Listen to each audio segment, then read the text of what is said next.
Okay, welcome back. It's Laura at Hyperstamper, and I feel like saying Merry Christmas, even though it's October. I came across, I actually received this book from an antique shop. It was not inexpensive. It was an investment, but look at it. This beautiful book. I thought at first it was a brand new replica of an old book, but this is actually a book from 1916, and it was in spectacular condition. I had the feeling maybe the owners only brought it out at Christmas. I don't know, but it is stunning. The image here is lovely. It's not your traditional red and green, which I love. It's this beautiful dark teal color with the gold holly all around it. And it's, I mean, the title, The Romance of a Christmas Card. I didn't want to touch this. All I did was add this little gold chain here and some vintage pieces from a necklace I took apart. And that is removable. So if you don't want it and you want it pure, absolutely go for it. Okay. I'm going to show you the inside. Now, yeah, please remember that everything in here is authentic antique and vintage ephemera. Now, if you think about that, collecting enough ephemera to fill an 80-page journal with all Christmas-themed things was really difficult. So bear with me. The price of this journal is not the same as all my others, which is already extremely reasonable. But you will notice more because the book itself and the time it took to collect this was significant. This is an original first page of the book. A child did go in here and color and scribble, so I did my best to use a very special eraser that took away most of those markings. Original page here. I did some hand stamping on my tea-dyed pages. I used some old St. Nicholas images here. This is from a vintage botanical book, and it's the holly and the pine needles. This is from an 1890s magazine, and this is the birth of Jesus here. And then I've got this, look at this. I picked this up special. It's absolutely stunning. It was sent December 20th in 1906. Look at that. And it's just, words cannot describe. So I'm not going to read it to you because I want you to be able to enjoy that. This is one of the last ones I have because I have done Christmas journals in the past, but this came from the French Almanac. And that is the Christmas Eve page there. Isn't that spectacular? And that was during the war.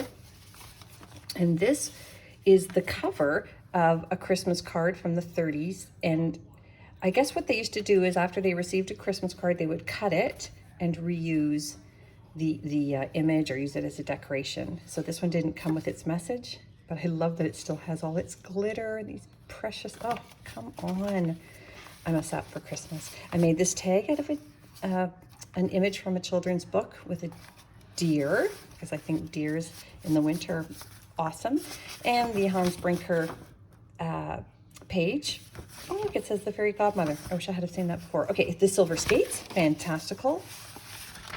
Yeah, I said fantastical, that's right. Okay, this is another cheesy vintage recipe book page, but I've been keeping this all year just for this book here. I love it so much.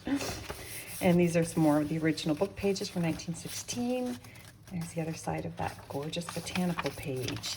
And then I was able to get my hands on another vintage bird book. So look at that. There's only one, and it gets to live in this journal because, yeah, there's only one of each bird. And look at this. Also been keeping this in my little folder from a 1930s Monopoly game. Christmas Fun Matures. I'm so excited. Christmas stamp, Easter seal stamps. Or no, this is the London Association stamps from 1971 that my son gifted me. And look at this wonderful. Look at the brilliance of this image. And this is from 1920. Look at that. Kids looking in the window at their little Christmas presents. And then I took the poinsettia image here out of a vintage dictionary, and I mounted it actually on a vintage book cover, the back that had fallen apart, and I've just been keeping it and made it into a tag. Another, just a little journaling spot here, but look at that pretty image. So I thought that would make a nice little hidden journaling spot. That page, by the way, here was titled A Merry Christmas out of Little Women.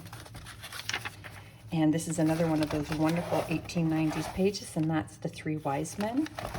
These images are gorgeous. I've inserted them very carefully so you can't see the adherence to the journal.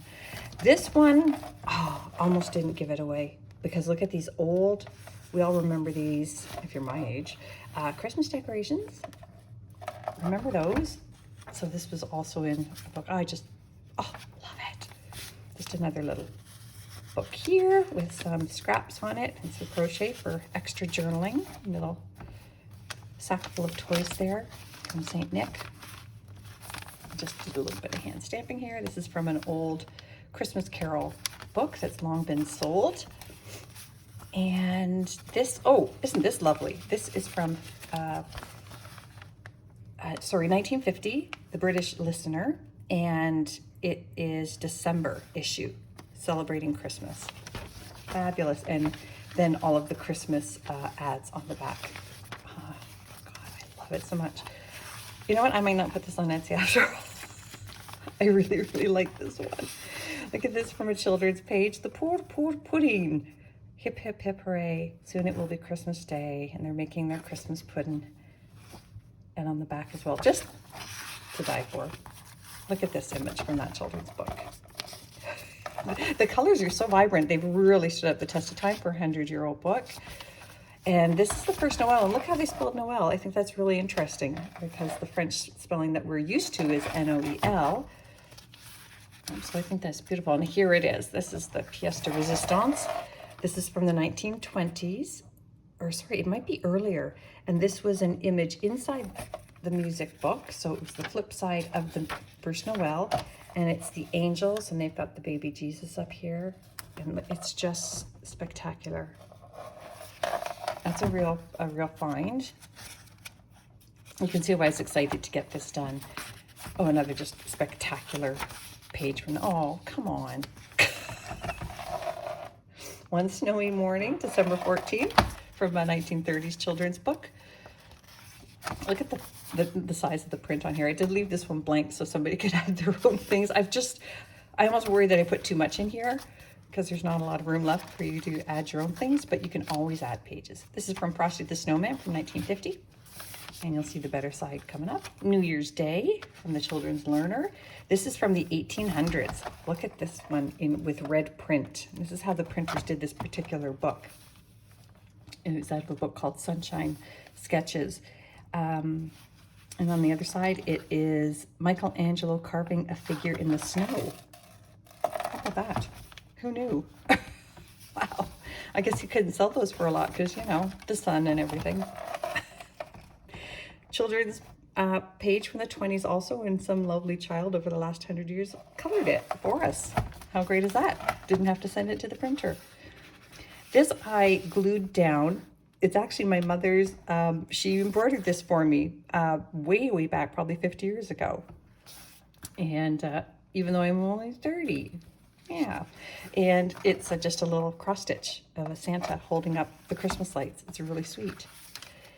And there's the Highlands and Holidays page here, another Frosty one, and that brings us to the end. And I'm sorry that took so long, but there was so much to see. You can check Etsy, not sure it's going up there. Hyperstamper.etsy.com, and don't forget to subscribe.